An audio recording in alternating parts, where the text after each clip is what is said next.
Hello everyone, Nabadwip থেকে আসার পরে প্রচণ্ডভাবে ঠান্ডা লেগে গেছে। আশা করছি তোমরা গলা শুনে বুঝতে পারছো। সে যাই হোক, দেখো আমরা এখন একটা জায়গাতে চলে এসেছি। এই জায়গাটার নাম আমার ঠিক মনে নেই।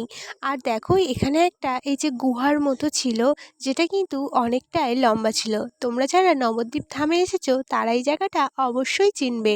আর এখানে না ভীষণ বড় একটা ঠাকুর আছে, আর সেটা না ভালো করে আমরা দেখতে পারিনি এইবারে।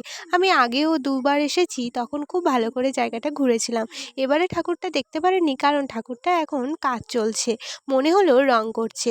যাই হোক, এই চারিদিকের পরিবেশটা ছিল ভীষণই সুন্দর, গাছপালা। আর এখানে কিন্তু রাধাকৃষ্ণের আর তার সখীদেরকে নিয়ে বিভিন্ন চিত্র এখানে তুলে ধরা আছে। আর এই পথটা দেখো কত সুন্দর লাগছে, তাই না?